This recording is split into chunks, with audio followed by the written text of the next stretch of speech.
Hey, Hey. where have you been? Okay, are you ready? I don't know. You sure about that? Absolutely. I promised you flesh. The most interesting thing about Arthur was, to me, the fact that he was really a country boy at heart.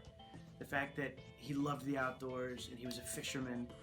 In fact, the first motorcycle they built was so that him and his brother and Bill could get to their fishing hole and back before supper. That was what motivated their first bike. And he's so charismatic and he's so charming. He's such a fast talker that you don't expect that he's also this just down-home country boy. And that to me was really special, because that's kind of who I am. I grew up fishing and I grew up camping, and the fact that me and Arthur kind of share that was always special to me. Playing Arthur was really hard for me.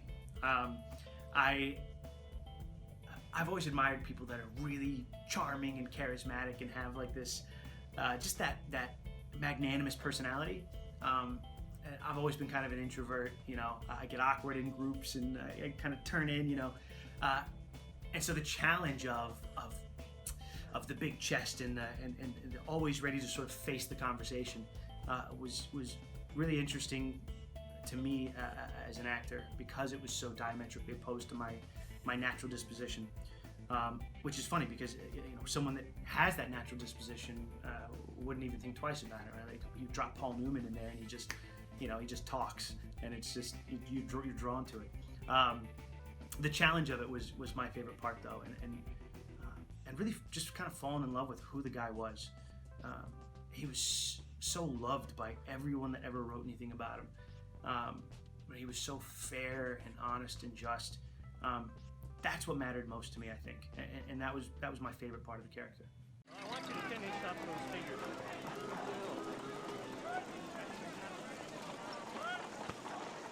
Hey, Hey. where have you been? Okay, are you ready?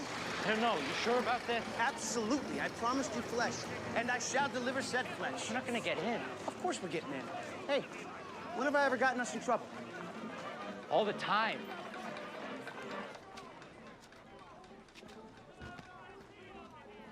Hey. Wow. So I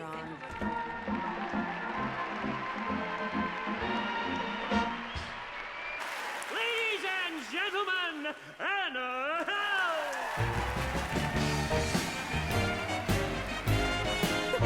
Oh, I have such a way with me, a way with me, a way with me.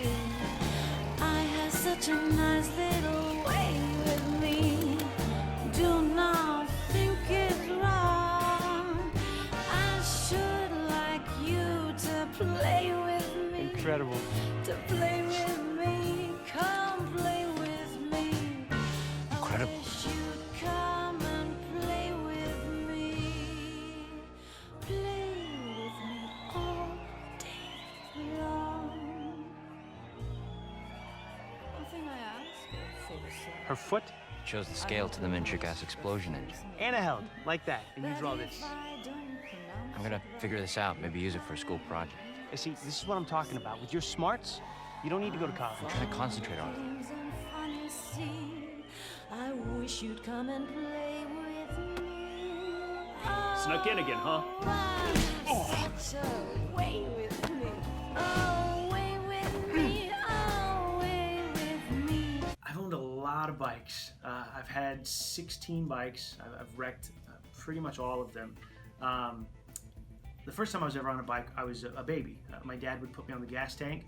He had a Honda Shadow, and I'd hold on to the tank. It's like my earliest memory. And he'd go cruising around the neighborhood. I still remember when I graduated to the back seat.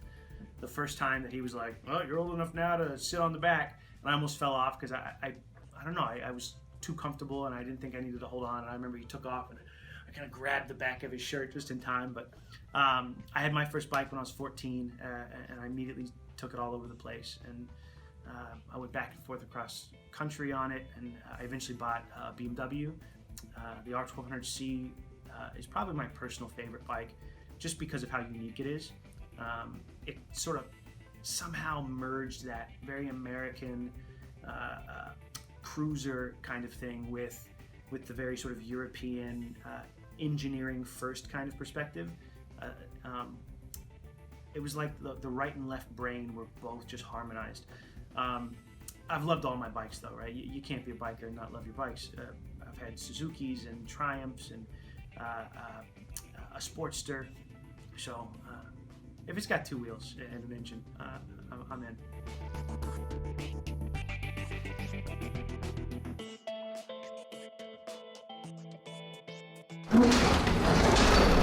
I think bikers are really going to enjoy this project, and they should really tune in because the bike is kind of the fourth character, right? You've got the three main founders, but so much of this project was focused on the authenticity of these early bikes and watching them develop, right? It was very similar to how you would develop a character. I do a lot of writing, and as I was watching the bikes progress over a 36-year span, it was kind of like watching a person become a person, right? Watching them in their early phases. And there was one point when we were working with the VLs where I remember kind of looking back, you know, and they had some of the other bikes kind of off to the side that we weren't using anymore and kind of spread around. And I remember just kind of looking at this you know, almost like this conveyor belt of machines and seeing them become a recognizable thing, going from this sort of Frankenstein bicycle, you know, with an engine strapped to it, with no clutch, you know, no brakes, tension belt, suicide, you know, lever system, and then becoming the modern motorcycle. It really was like watching a great man sort of come into his own, except it was a machine.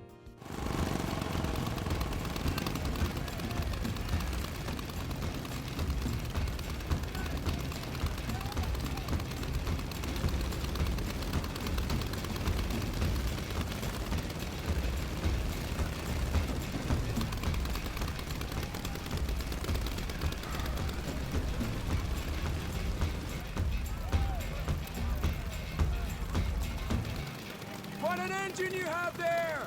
How many horses does she have? We estimated at 3, sir. Quite a substantial machine, but there's your problem too. What the hell does that mean? How heavy is it? About 140 pounds, give or take. I'm sorry you can't participate. I thought this was an open event. Yes, but there's a weight limit. Safety considerations for others. Oh, come on. You're making this up. You don't want us on the track. Uh-huh. You're afraid we'll win. Keep this up, I'll have you ejected from the grounds.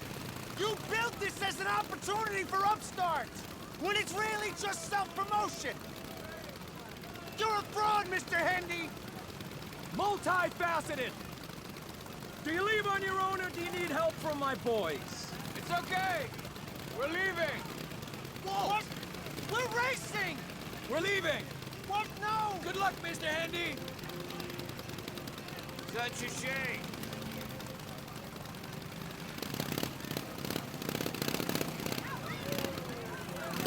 Those dirty bastards! This was never an opportunity! Just push me off. What?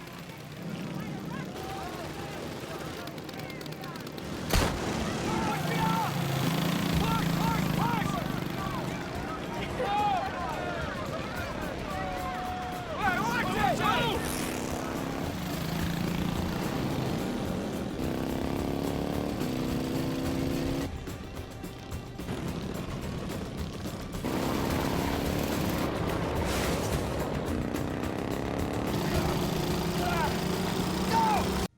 Some of the fun facts that I was really interested to discover along the way was, first of all, what these early machines were really like. Like I knew that most of them, the brakes were in different places, and you know they were suicide shifters. I didn't realize that a lot of them didn't have gears.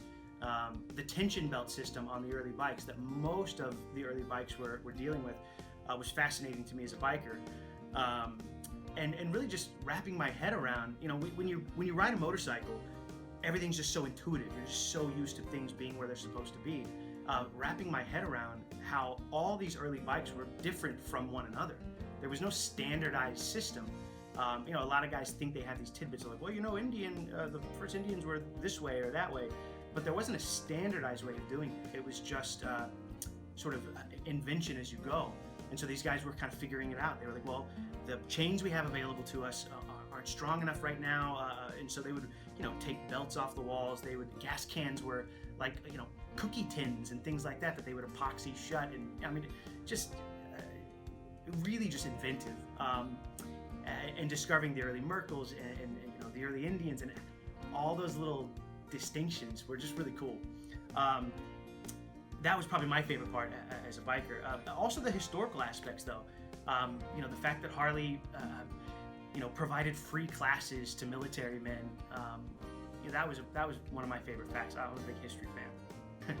Yeah, behind the scenes, I'd say Rob Arameo, who plays Bill Harley, he was constantly keeping us laughing, right? So he has this way of impersonating people that's pretty much spot on perfect, and he would just nail everybody. Everyone's little eccentricities that you think are funny but you don't really point out. Rob would just nail them, and he would do it right before we would start rolling, just in time to screw us all up. Over the 4-month period, that was like the most consistent joy, I think, for me behind the scenes. Also, Mikkel. Mikkel was really, really focused on all the autobiographies he could get. And we would be just about to dive into something, and he would come in with this new fact and be like, guys, no, hold on. I just read this, and we've got to figure out a way to work it in. He would, discover that they all wore their bottom buttons instead of their top buttons on their suits, right? And he'd be like, we have to. No, it's historical. We have to do it.